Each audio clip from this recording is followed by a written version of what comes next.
삼성전자 간부가 국회 출입기자 신분으로 국회를 자유롭게 드나든 것으로 드러났습니다.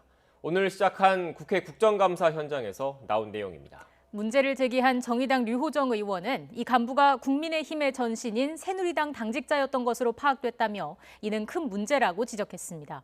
국회 취재기자 연결합니다. 김대근 기자. 네, 국회입니다. 네, 자세한 내용 전해주시죠.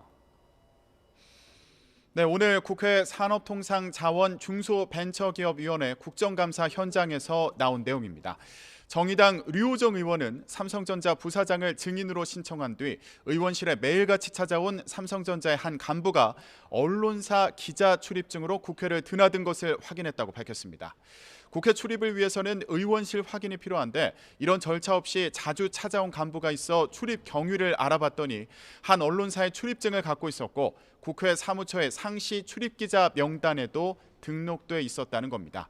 또 이 간부에 대한 뉴스를 검색해보니 전 새누리당 당직자였던 것으로 파악됐다며 큰 문제라고 지적했습니다. 류 의원의 발언을 들어보겠습니다. 제가 알기로 이분이 국민의힘 당직자 출신으로 알고 있습니다.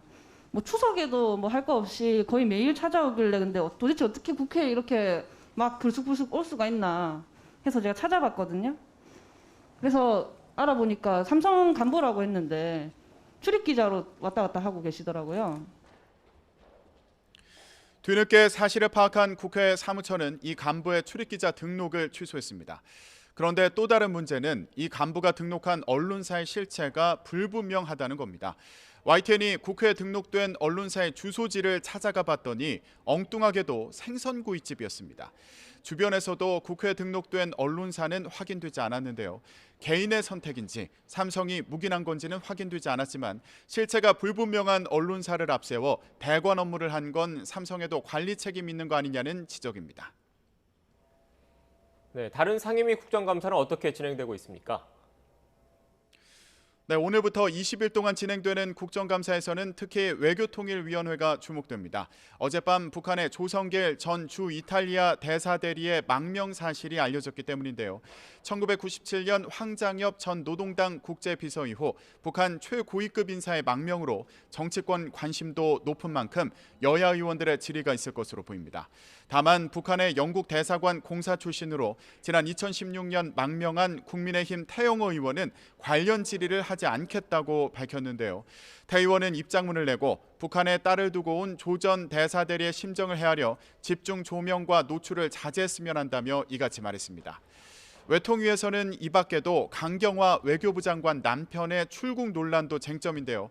강 장관은 업무 보고에 앞서 최근 남편 관련 논란에 대해 성실하게 설명하겠다며 사과했습니다. 들어보겠습니다. 국민들께서 코로나19로 인해 해외여행 등 외부 활동을 자제하시는 가운데 제 남편의 해외로 출국한 것에 대해서 경위를 떠나서 매우 송구스럽게 생각한다는 말씀을 드리겠습니다. 어제까지 증인 채택 문제로 여야가 대립했던 국방위에서는 추미애 장관 아들 의혹과 공무원 피살 사건이 화두에 올랐습니다. 여야는 시작부터 증인 채택 문제 등으로 공방을 벌였는데 직접 들어보겠습니다. 공무원 피살 사건 문제도 지금 그 아들의 이 손편지를 한번 보십시오. 이렇게 구구절절한 편지를 통해서 억울한 아버지의 누명을 좀 벗겨달라고 하는데 한 명도 지금 증인, 참고인 동의를 하지 못하겠다고 하면은 한미 간 공동 첩보 자산인 SI에 대해서 노출을 안 시킬 수가 없잖아요. 그러면 거기에 대해서 정확하게 그 속시원히 답을 못 들으실 거 아닙니까? 보건복지위원회에서는 박능후 보건복지부 장관과 정은경 질병관리청장을 상대로 감사가 진행되는데 코로나19 방역 상황은 물론 최근 백신 상온 노출 문제도 도마에 올랐습니다.